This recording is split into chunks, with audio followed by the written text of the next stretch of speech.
Have you ever had one of those mornings where you wake up and everything just feels too quiet, not peaceful, not restful, just silent? Maybe your home feels a little too empty. The phone hasn't rung in days, and even though you finally have all this free time, there's this strange ache, like something's missing but you can't quite name it. That feeling, that heaviness in your chest, that quiet in the room, it's loneliness. And if you've felt it since retiring, I want you to know right now, you are not alone in feeling this way. Retirement is a huge shift. For years, maybe even decades, your days were full: commutes, coworkers, meetings, plans. People needed you. You had a routine, and then suddenly that routine disappears. The structure vanishes, and for many people, so do a lot of the social connections that came with it. It's a strange thing, isn't it? We spend years dreaming about retirement, freedom, rest, time to enjoy life. But when it finally arrives, no one really prepares us for the emotional part. The quiet, the isolation, the unexpected grief that can come when life slows down. But here's something I want to say from the heart. Just because you're retired doesn't mean your social life, your value, or your sense of purpose has to retire too. You still matter. You still have so much to give. And there are still meaningful, rich, and heartwarming connections out there just waiting for you to step into them. So today, we're going to talk about how to stop feeling lonely after retirement, and more importantly, how to start building real, fulfilling connections that make your days feel joyful again. Let's begin with something that might sound simple, but it holds incredible power: reaching out to old friends. You'd be surprised how many people from your past, old coworkers, neighbors, even childhood friends, are also sitting at home, wondering what happened to all the connections they used to have. So here's a gentle challenge for you. Think of one person you haven't talked to in a while. Someone who once made you laugh, or who knew you during a different chapter of life. Pick up the phone, write a letter, send a text. Don't overthink it. You don't have to say anything fancy. Just start with, "Hey, I was thinking about you the other day. How have you been?" That one simple message can reopen a door. It can turn into a conversation. And that conversation can turn into a coffee meetup or even a rekindled friendship. Because connection doesn't always mean meeting new people. It can also mean reviving the ones we already have. Sometimes we assume people are too busy or that they've moved on. But the truth is, a lot of them are feeling the same way you are, quiet, a little lonely, and just waiting for someone to make the first move. Now let's talk about the value of shared interest. After retirement, many people feel like they've lost their identity. Work used to define so much of who we were and how we spent our time. But guess what? This is the perfect opportunity to rediscover you. Not your job, not your title. Just you, the person who still has dreams, talents, curiosity. So ask yourself, what have I always wanted to try? Maybe it's painting, learning to cook, playing an instrument, or even joining a walking club. There are thousands of groups, both in person and online, full of people your age who are passionate, welcoming, and just as eager to connect. And don't worry if you feel nervous walking into something new. Everyone does. But the beautiful thing about hobbies and shared interests is they naturally create conversation. You don't have to force small talk. You just show up, do the activity, and the friendships begin to build from there.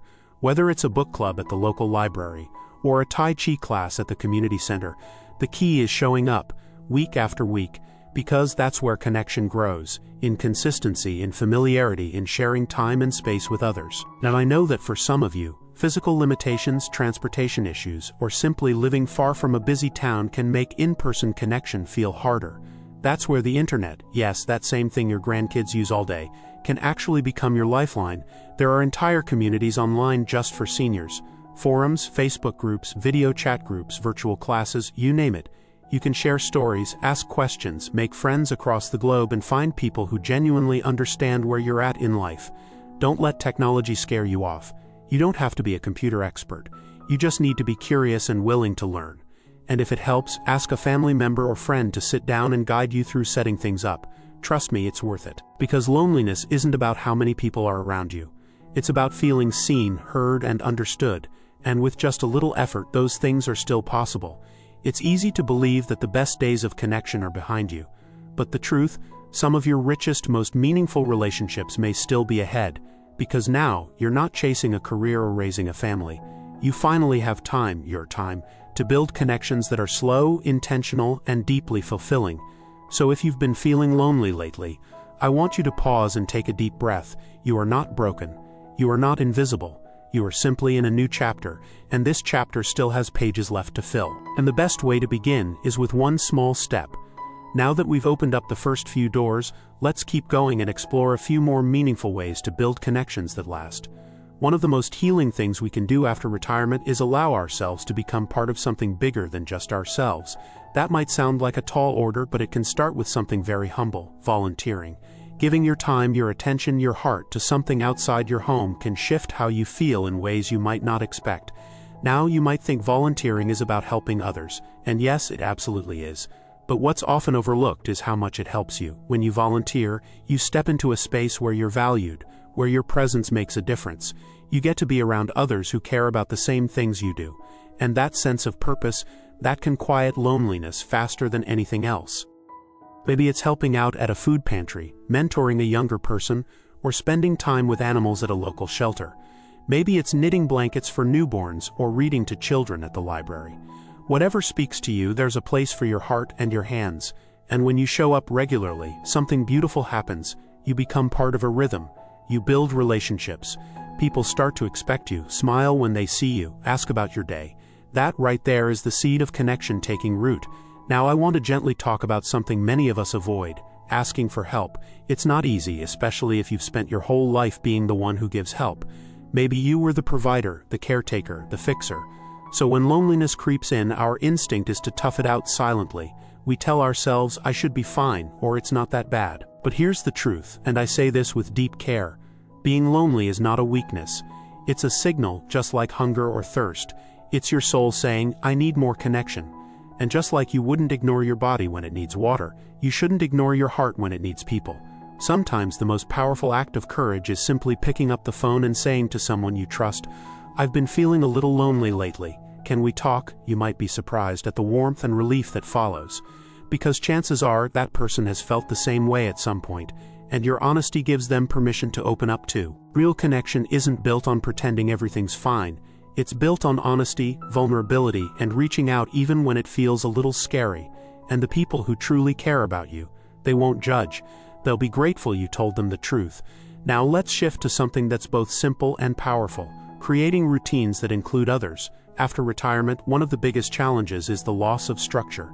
Days can blend together, and without a reason to leave the house or check in with someone, isolation sneaks in. But what if your week included things to look forward to? Regular walks with a neighbor, breakfast with a friend every Saturday, or even just a weekly phone call with a sibling? These don't have to be big, extravagant plans. The magic is in the regularity. When you know someone is expecting to hear from you or meet up with you, your week suddenly has shape.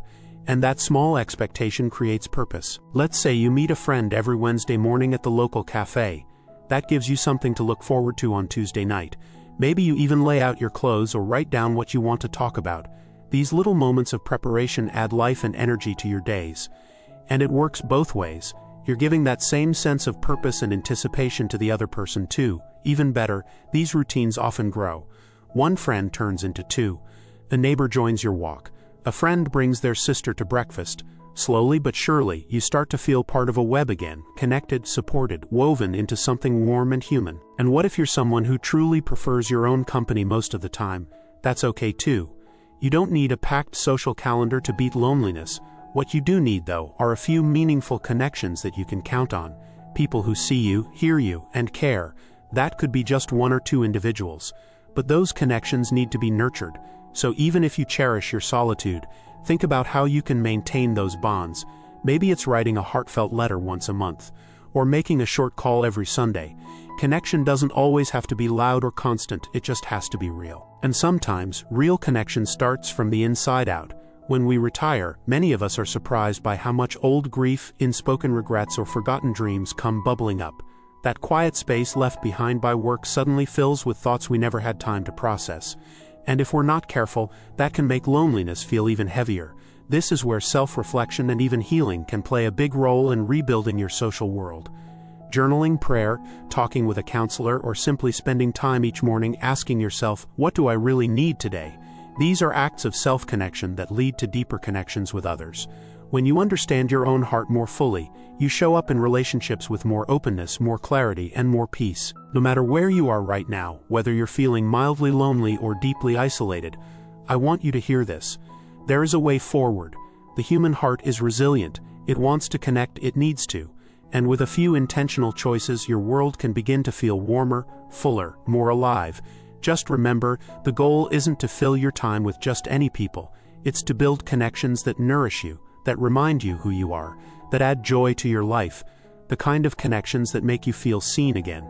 So as we continue, let's look at how we can take all this even further, how to expand our social circles gently, how to build bridges even with new people, and how to create a life after retirement that feels rich with human connection. By now, we've already covered quite a bit: how reaching out to old friends, embracing new hobbies, volunteering, and building routines can help us create meaningful connections. But there's one more thing we need to address before we wrap up: the power of learning how to be present with others. Now, what does that mean? You see, when it comes to building strong, lasting relationships, we often think that it's about talking a lot, sharing every detail of our lives, or always being the perfect listener. While those things are important, there's something even more crucial: being fully present in the moment. Let me explain. Think about the times you've spent with someone and felt truly connected. Was it when they were distracted, looking at their phone or trying to multitask? Or was it when they were right there with you, listening, looking you in the eyes, and showing genuine interest in what you had to say? I bet it was the latter. Being present with someone means giving them your undivided attention. It's about being curious and asking questions, not because you feel obligated, but because you genuinely want to understand their world. It's about showing empathy, listening without judgment, and allowing others to do the same for you. When we retire, many of us have more time for these kinds of deep, meaningful moments. But we have to make an effort to set aside distractions, whether that's turning off the TV, putting away the phone, or simply being mindful of the moment. Because when you truly show up for someone, when you listen with your heart, you create a bond that's unbreakable. And don't forget, being present isn't just about one-on-one time, it also applies to group settings. Whether you're at a dinner with friends or in a larger community gathering, being fully engaged in the group experience can lead to unexpected connections. Sometimes it's just about being open, sharing a smile, and creating an atmosphere where others feel safe enough to open up themselves. But let's be real for a moment, it's not always easy to be present. Life's distractions, health challenges, or even our own insecurities can make it difficult to give people our full attention. Yet, when we learn to quiet our minds and focus on the person in front of us, we start to nurture deeper connections that last. That presence, that energy is contagious, and it brings people together. The next point I want to touch on is a big one, and something that is often overlooked in the journey to build meaningful relationships: taking risks. Now, this doesn't mean jumping out of an airplane or running a marathon, although those can be fun too. What I'm talking about is stepping out of your comfort zone and being vulnerable. I get it. Vulnerability doesn't come naturally to many of us. After years of working, raising a family, and dealing with life's challenges, it can feel like a big ask to open up to someone new. But the truth is, the most authentic and meaningful connections are often born from vulnerability. It's those little moments when we share something real about ourselves, whether it's talking about a past struggle, a dream we've never shared, or a fear we've been holding on to, that we allow ourselves to truly connect. And here's the beautiful part: when you open up to someone, they often feel safe to do the same. That's when you create trust. And when trust is present, relationships can blossom. So how do you take those first steps? Maybe it's admitting to a new friend that you're still adjusting to retirement, or that you've been feeling lonely. Maybe it's sharing a story from your past that you've kept close to your heart. These aren't big grand gestures. They're small, sincere moments that allow someone else to see the real you. And guess what? The more you practice vulnerability, the easier it gets. It doesn't mean every conversation needs to be a heart-to-heart, but when the opportunity arises, you'll be ready to embrace it. And here's the thing: when you're vulnerable, you invite others to be more open with you. It's a two-way street. That's how bonds grow stronger. And yes, sometimes you might get hurt, but taking that risk is the only way to form truly fulfilling relationships. Now, I want to talk about something that I think is essential for all of us, but especially after retirement: exploring new environments. The beauty of life after retirement is that you can start fresh in so many ways. You have the time to travel, to explore places you've always wanted to visit, or even to explore parts of your own town or city that you've never seen. Exploring new environments doesn't just mean physical places. It can also mean new ideas, new ways of thinking, or new ways of interacting with people. For example, maybe you've never been to a meditation retreat, a gardening club, or a senior citizens meetup. These are all opportunities to meet people with shared interests who are likely feeling just like you, eager to form new bonds and create memories. New environments also challenge us in wonderful ways. They shake up the routine, push us to see the world from a fresh perspective, and help us break out of the shell of isolation that retirement can sometimes bring. Whether it's a short weekend trip or a new hobby you decide to dive into, every new experience has the potential to introduce you to someone new who could become an important part of your life. I'm going to leave you with a thought as we approach the end of this video. Meaningful connections are not a matter of luck. They're something you actively create. It starts with showing up, being present, being vulnerable, and stepping out of your comfort zone. They won't all be easy or immediate, but I promise you, every step you take in the direction of connection is worth it. So if you've been feeling lonely since retiring, know that you are not stuck in that feeling. There's a whole world of people waiting to connect with you, share their stories, and listen to yours. And the best part is, it's never too late to start. Every day is a new chance to open your heart, meet new people, and create a network of love, support, and friendship. And with that, I want to thank you for being here with me today. I hope these ideas have given you some hope, some motivation, and a sense of possibility for what lies ahead. So, as you move forward from this video, I encourage you to take that first step. Make that phone call. Sign up for that class. Volunteer your time. Whatever it is, just take one small action toward building a meaningful connection. Because the best days of your life, they're still ahead. Here's to the beautiful, vibrant connections you'll continue to make, starting today. You know, as we close this conversation, I want you to really sit with a simple truth. Loneliness is not a personal failure. It's not something to be ashamed of, and it certainly doesn't define who you are. In fact, it's one of the most common experiences people face after retirement. The career is behind you, the kids may be grown and busy with their own lives, and the daily routine you once had might suddenly feel empty. But that doesn't mean your life is. It just means it's time for a new chapter, a chapter you get to write. And that brings us to one of the most beautiful and empowering things you can do right now. Nurture the connections you already have. We often get caught up thinking we need to go out and find brand new people to solve our loneliness. But sometimes the most meaningful relationships are already in our lives. They're just waiting to be watered. Think of relationships like plants. They need sunlight, attention, and care. Maybe there's an old friend you haven't talked to in years, a cousin you used to be close to but lost touch with, or even a neighbor you see in passing but never really talk to. Reaching out doesn't have to be a big production. It can be as simple as a phone call, a short message, or an invitation for a cup of tea. And you know what's amazing?